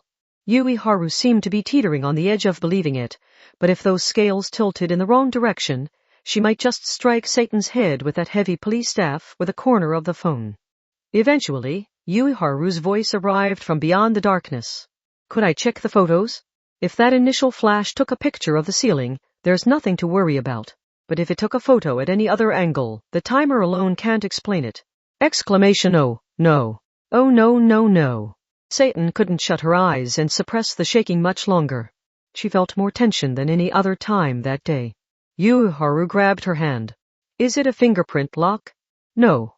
It doesn't use her eyes or face either. Seton-san must have known that an old-fashioned password is still the safest option when it comes to face-to-face trouble. Sutton didn't feel like she had escaped disaster yet. Yuiharu sounded awfully unconcerned for her plan failing. The phone's lock screen was fairly trustworthy against an ordinary person, but Yuiharu Kazari was far from ordinary. She was probably Judgment's top cyber crime specialist. In other words, she was a skilled hacker. She could easily break through a commercial phone's password lock. And needless to say, the angle of that initial photo wouldn't check out, because Seton had been holding the phone toward the door. Once Yuiharu found that photo, she would know for sure that Seton was still alive and had taken the photo herself. Simply put, Seton was screwed once her phone was analyzed. Then Yuiharu would finish the job with that extra-large blunt weapon. A lot of brain training apps promised to make your brain more flexible, but Yuiharu was going to take a much more literal approach to that. Sutton wondered why her mind tried to make weird jokes in extreme situations like this. Maybe the terror was so great she would scream if she faced it directly. What do I do? She forced her eyes open a crack to see what she could see. Yuiharu appeared to be hooking Seton's phone up to her computer with a cable. So what if she destroyed the computer? She didn't dare move her head, so she used just her eyes to look around. There were thick cables tangled up on the floor. The power cables for the microwave, coffee maker and so on were plugged into a power strip. One of course connected to the computer. This would work, but could she do it? The cables were pulled pretty taut. If she reached out her leg and caught it with her foot, she might be able to pull the entire power strip's plug out of the wall. What part of the computer was working when that LED was flashing? She didn't know, but she thought it would damage the computer to lose power in the middle of that work. But wait, would that actually work? No matter what she chose, the cowardice crept up on her and struck her in the heart. Knocking out the power wasn't guaranteed to damage the computer. Maybe it would for an ordinary computer, but what if Judgment ones were made especially tough? Yuiharu would know best, but Seton couldn't exactly ask her and she didn't have her phone to look it up on either. She was stuck. Her mind spun fruitlessly and she couldn't reject the worrying possibility. Besides, even if she did yank out the power cable and shut off the computer, wouldn't Yuiharu question why the cable had come unplugged? Seton would only be drawing suspicion back to herself. But if she didn't do it, it was only a matter of time before Yuiharu was through the lock screen. She was doomed if she didn't escape the immediate threat, so she couldn't sit around worrying about the threat that came after that. She just had to do it, even if every option available to her was deeply flawed. Abandon your pessimism, Seton Ruiko. Be reborn. If you want to escape this and go on living, you need to take action. KH. While doing her best not to disturb the pool of fake blood on the floor, she gradually gathered strength in her leg. She slowly stretched it out, trying her best to not make any noise. She didn't like that her skirt pulled up as she did so, but she could worry about that later. She focused her mind on her big toe. Could she reach the power cable on the floor? Just barely. It was going to be close. In fact, she was tensing her leg so much it was close to cramping. She had to be careful. A single drop of water would cause it all to blow up in her face. But she was interrupted by yet another unexpected turn of events. This one came from outside her field of vision. The loud rattling sound did not come from inside the room. It probably came from the hallway outside the door. Yuiharu. It's nearly time to leave. You need to get ready for today's joint training with anti-skill. We're doing a mock crime scene investigation for a convenience store robbery. My family gave us an entire store to work with. Huh? Shirai-san. Why did she have to show up now? Seton's heart was approaching its limit, but then she remembered Shirai was a member of Judgment and she visited branch 177 a fair amount. An outsider like Seton was the one who had no business being here. Also, she couldn't let the surprise distract her. Wasn't this the chance she needed? Armed with that police staff longer than a bamboo sword, Ueharu was the god of this room, but that localized divinity would mean nothing against a level 4 teleporter or the level 5 railgun. It was only valid against an ordinary person like Satan. Ueharu might be able to break the conservation of mass to cover up all the evidence of her crime, but she wouldn't be able to defeat Shirai Kuroko in a direct conflict. Yes, my savior has finally arrived. That's right. There's more to this world than terror. Has Shirai-san always been like temple-born T-san? Then she could wait. She could shut her eyes, lie flat on the floor, and let this play out, without making a single rustle of cloth. Screwing up now and getting the police staff to the head 3 seconds before help arrived would be too tragic to consider. It was best to not even try it. And Ueharu did seem flustered all of a sudden. Shirai-san. In fact, her voice shot up in pitch. Her voice was trembling and tearful. The god of destruction had rapidly deflated. She was the usual mouse-like Ueharu again. Shirai Kuroko was oblivious to all of this, so the door clicked open without so much as a knock.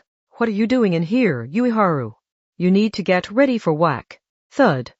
This time really did stop for Satin Ruiko. Her eyes were still shut, so she started to wonder if the entire world had vanished around her. It was just that quiet. What had those sounds been? What was this painful silence? Had her savior, Saint Shirai Kuroko, been knocked out with a police staff? Surely not, right? Then she heard the straining of a solid object under stress. Most likely, that was the eco-friendly plastic police staff being squeezed in someone's tight grip. Ueharu's thermal hand was only level 1, but what if she could alter her body temperature with hot water or the air conditioning and then lock it there in order to freely switch on or off the limiters for her muscles? Satin may have made a grave error. Even a level 4 was still human.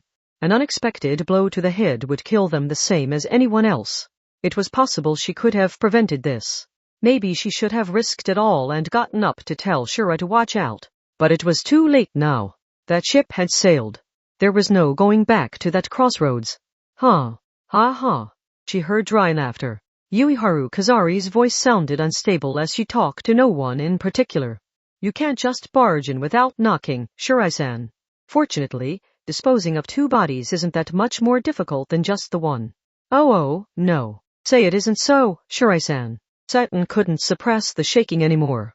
If she can knock out a level 4 like Shirai that easily, what chance does a level 0 like me stand? What do I do? Please tell this isn't really happening. I can't rely on the power level rankings and seek out Kanori-senpai or Misaka-san's help. But who does that leave? Haru-san. Edaseki-san? I'd even take Janie or Febri's help right now. Oh, I never should have let them go. Is this my punishment for completely forgetting they existed recently? Anyway, I need some good-hearted person from a more honest world or this is only going to get worse. Actually, wasn't Ueharu Kazari supposed to be one of those comfortingly good people? When the party's soother had gone completely off the rails, sticky darkness rapidly filled the entire world. It was like sinking into a bog. The darkness of her shut eyes was scaring her too badly now. She couldn't stay like this forever, so she slowly opened them a crack, while still lying on her side. Mere centimeters away, the Twin-Tails girl lay entirely motionless with blood dripping down into her opened eyes. Her face wasn't even symmetrical anymore. The one side looked weirdly shaded because it was dented in on the side. Something pink and thicker than blood was oozing out from behind the eye on that side. There was no doubting it. Shirai Kuroko had to be dead. That was her limit. Babbling nonsense left her mouth before her mind could keep up. Shirai was dead. Did that mean she was breathing the same air that surrounded an actual corpse? And didn't the rules of this small holy ground prevent her from ever overthrowing its master? She had already seen what happened to any who defied her. She couldn't let this room's master know she was still alive. Realizing she had just shouted out loud, she stiffened and trembled violently. What could she do now? What options were left? Ha ha. Satan-san. She was afraid to turn around. But she was still the same urban legend lover who was never satisfied until she had gathered all the information. She chose to check behind her instead of meeting her and, not knowing, she turned silently. A girl splattered with her victim's blood had an incongruously sweet smile on her face. Seton heard a dull straining sound. The smiling girl was squeezing a red-soaked police staff in her hand. Level 1 thermal hand proved to be far from harmless and anything but ordinary as it bared its fangs here. I knew you had to be still alive. And it's too late to escape now. Part 4. When Misaka Makoto arrived a bit later, she viewed Branch 177 disastrous state in disgust. You say you need help carrying Satan-san out of here, but what in the world happened? Wow, she is out cold, isn't she? There was blood everywhere. Satan Ruiko was in the center of the room, lying on her back and twitching. She must have had a talent for looking somewhat sexy even when receiving karmic retribution. In a suspense drama, she would be the victim found in the end's open-air bath without providing any clue towards solving the mystery. This place is a mess. All of this uses black bean cider and strawberry odin as an ingredient. She really needs to learn not to waste food. Yuiharu Kazari managed to look cute even while upset. She was puffing out her cheeks. She was a mouse-like girl with a grip strength of only 13 kg. Of course she was. Mikoto refused to believe judgment had a hellish destroyer like that. So what had happened? I could see everything Satan-san was doing while I was away from my desk, explained Yuiharu, wiping up the splattered blood with a wet towel. She was an ordinary girl once more. I used the computer's webcam. Those aren't just special office devices anymore. You can see it attached to the top of the monitor there, right? I honestly hate them, because they're nothing but a nuisance from an information security perspective. Branch 177 contained lots of important documents and data, so she wouldn't have left it unlocked and unmonitored. The usual automatic lock had been deactivated while they carried out the equipment needed for the large-scale training today, but even when away from her desk for a short time, Yuiharu had made sure she could monitor the inside of the office, with a particular focus on the presence of any unauthorized intruders. Shirai Kuroko shrugged. Then she used the webcam to keep an eye on Satan-san while she had her back turned. She pretended to shop on an industrial online store while actually contacting my phone with the computer. I had Shirai-san make some of that fake blood using a VR instruction video. And I took the liberty of putting on some special makeup while I was at it. They had been preparing for joint training with anti-skill. And a mock crime scene investigation at that. They had already had the necessary makeup and props to dress someone up as the victim's corpse. I pretended to stop by Branch 177 by random chance, and then get clobbered by Yuiharu. The Twin-Tails girl sighed and gave Yuiharu a puzzled look. But Yuiharu, how did you manage that with the police staff script? It seems to have been an ad-lib. Ah ha ha. I'm only a level 1, remember? I can't use thermal hand to release the limiter on my muscles or anything like that. But this is made of polyhydroxybutyrate plastic, a biodegradable plastic, which makes it a lot like wood. By getting it decently damp, and then keeping the temperature steady, I can use the power of microbes to cause rapid rotting and fermentation. Hold on. That's scary enough on its own. That first-year middle schooler was generally a good girl, so she must not have considered the Asper combat applications of that ability. Hopefully, she couldn't put on a gas mask to protect her from the rotting gases and spend 10 hours erasing an entire bullfighting bull from the face of the planet. Mikoto had always suspected thermal hand had a disturbing number of possible applications. Groaned Mikoto. She looked down at Satan, who was lying on the ground convulsing with her eyes rolled back in her head, which robbed her of all dignity as a teenage girl. I get pranking her back for trying to prank you, but I think you overdid it. Tell that to her. I didn't want to take the joke this far. Chapter 3 Yuiharu Kazari can do real work too. Part 1 Academy City was an artificially created city. Some people might find that phrasing unusual. Isn't every city in the world an artificial creation? But anyone who set foot in that city would know exactly what it meant. Academy City had a different vibe from every other city in the world. It was not a place that had naturally developed over time. Tall walls had been erected around a vast area of land, and everything necessary for the city's functioning had been stuffed inside, creating exactly the metropolis the adults wanted.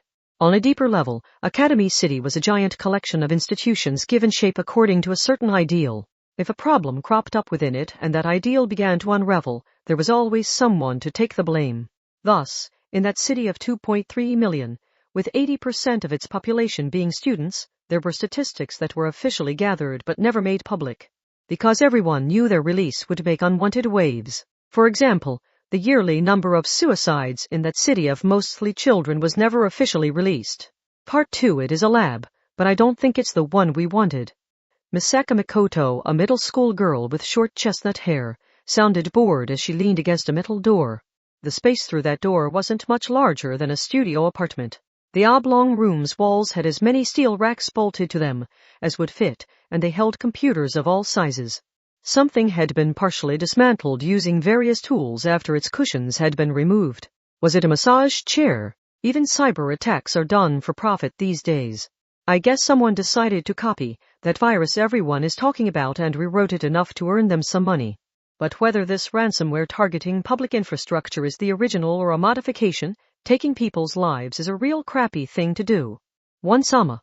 A new annoyance had arrived. The girl with a judgment armband on her right arm was her underclassman Shirai Kuroko. You shouldn't be doing so much on your own. You aren't in judgment, so you need to stay behind me. This isn't a judgment job either, is it? Ugh, groaned the defeated twin-tailed hero. Studentron judgment was only supposed to solve problems occurring within their own school.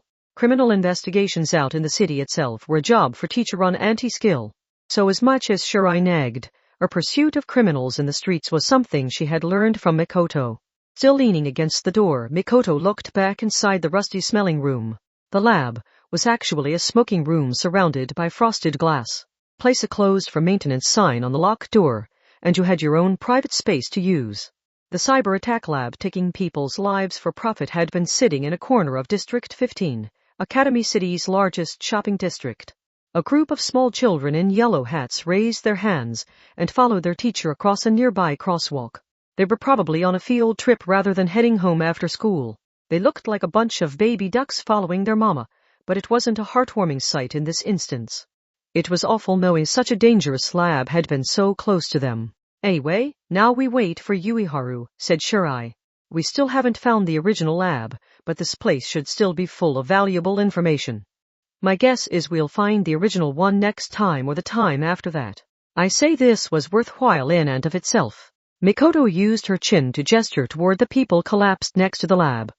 The lab's technician and a few bodyguards, who were probably mostly meant to keep an eye on the technician and make sure he did his job, were twitching on the ground with a scorched smell coming from their clothing. These people were making money using a modified version of that dangerous virus. After all, it was said Academy City's scientific technology was 20 or 30 years ahead of the outside world, and illegal programs and tools were a serious problem there. Unfortunately, they were not all key-picking software that neutralized an electronic lock security, invisibility tools that altered the records of security cameras, or anything else an SF action movie's protagonist might use. In fact, someone using those tools would still leave microscopic skin fragments and clothing threads behind, so they would only be putting themselves at greater risk. Having your hair or saliva on the floor when the cameras never showed you there would raise some serious red flags. The students familiar with Academy City science knew real life wasn't like the movies. The cyber rumors in this city were of a different variety. There were rumors of a neutron cyber attack tool that could rewrite the electrical signals in someone's nerves. There were rumors of self-teaching VR that could increase your level but had serious side effects. There were rumors of a fashion server that could perfectly predict the next big thing. And there were rumors of the ultimate underground security software that let you download as many sketchy tools and programs as you liked without ever falling victim to any cruel traps. The majority are phony. They take their advance payment and then run off with the money. But sometimes a truly dangerous app appears out there. This may have been the worst case of that yet. The initial product description was incomprehensible, but it wasn't just an online scam. The actual distributed product was having a real effect. Mikoto looked up into the blue sky. Exit app. The perfect suicide tool that lets you die without feeling any fear. Part 3. 14 cases were currently known. The actual number was unknown since anyone who tried it inside their locked room or in a car park deep in the mountains might not have been discovered yet. The number of attempted suicides was impossible to know, especially because Exit App did things differently from traditional suicide methods. Exit App calls itself the perfect suicide tool. We still don't know where it came from, but it seems to have been created based on an existing health management app. Mikoto and Shirai had returned to Judgment Branch Office 177 and Yuiharu Kazari, a Judgment IT expert, reviewed the information they had. But part of that was new to Mikoto. A health management app? Specifically, the management program included in an EOT massage chair. These days, even microwaves and washing machines had USB ports and short-range wireless connectivity to access a computer or the network. And the host that managed all of the devices in a home didn't have to be a traditional computer. The main health management program could be in a massage chair that connected to the scale, phone, smartwatch, etc.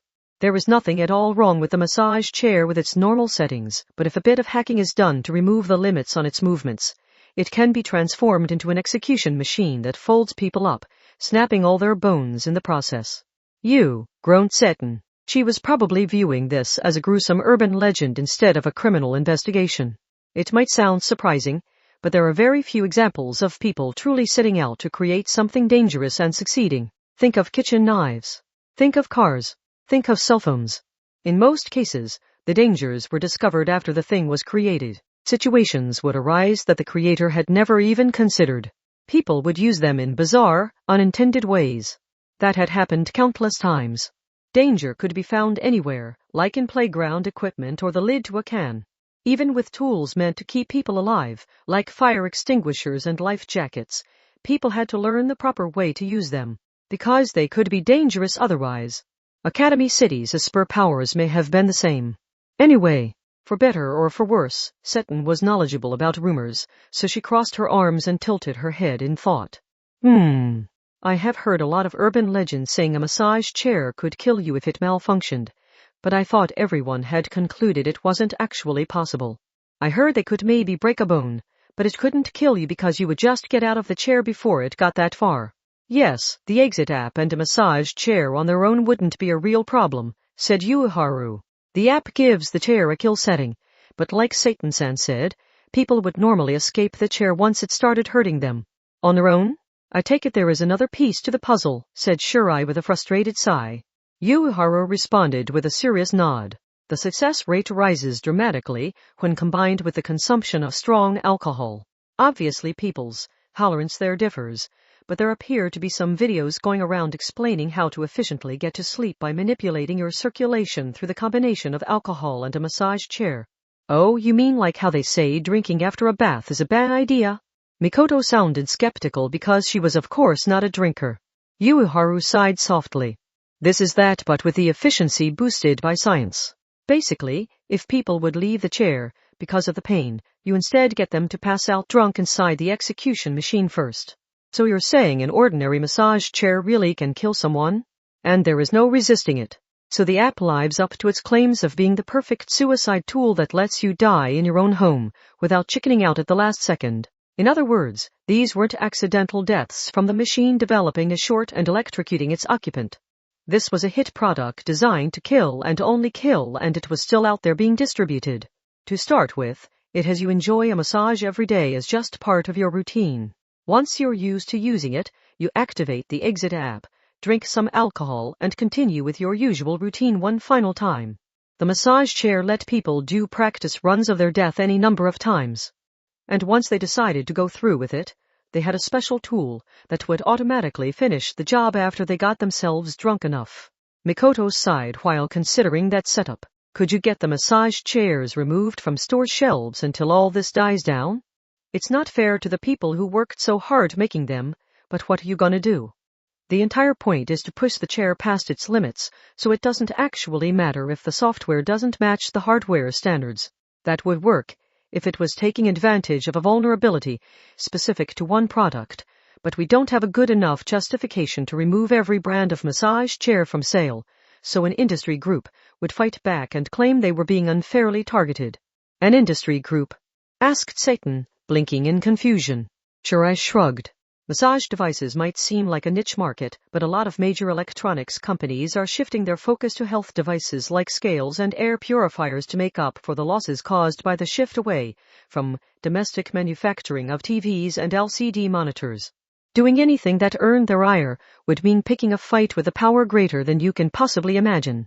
Besides, the very idea of fighting them was taking this in the wrong direction. The companies hadn't done anything wrong in this case. This perfect suicide tool betrayed the vision of the people who had created the massage chairs. The same was true of alcoholic beverages, even if that was a world middle schoolers like them had no part in. This tool would appeal to people who really wanted to die, as well as people who simply wanted a thrill. And even if someone only downloaded it as a test of courage, the fear of death would fade as they repeated the initial harmless process, so they might activate the kill mode on a whim at some point.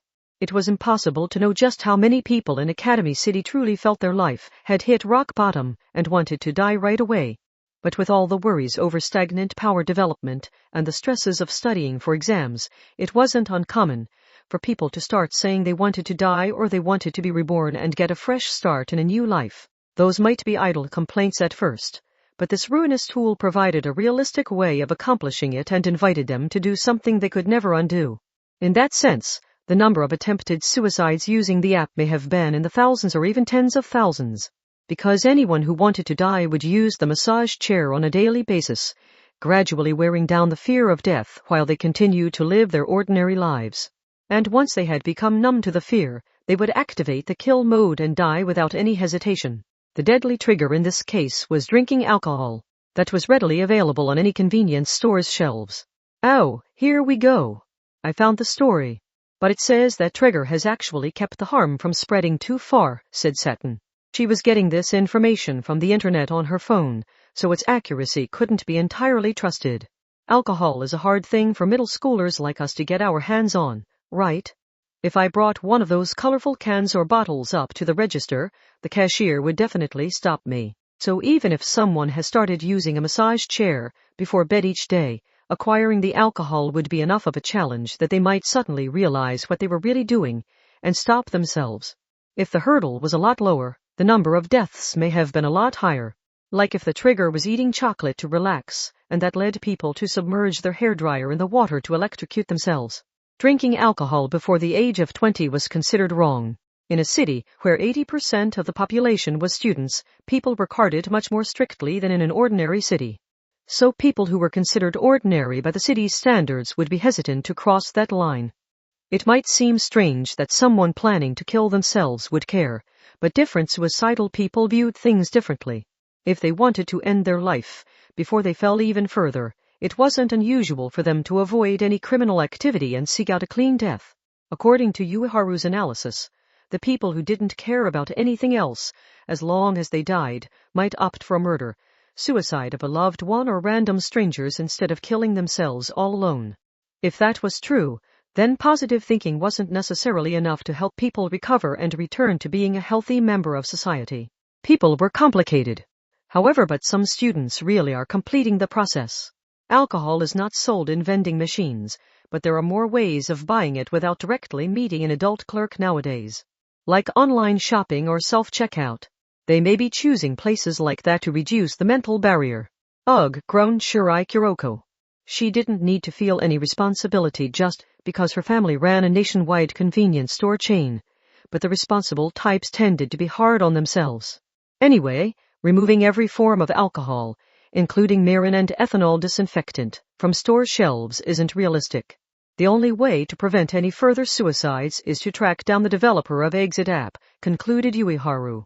The perfect suicide tool that used precise equations to fold up its drunk victims had already been distributed to a large number of people, so it was only the purchaser's relative purity that kept the number of suicides from exploding. They continued to incorporate the app into their everyday routine, but they weren't willing to go so far outside their idea of ordinary.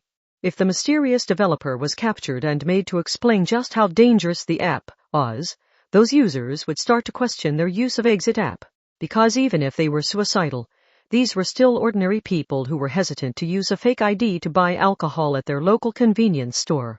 And once they started questioning it,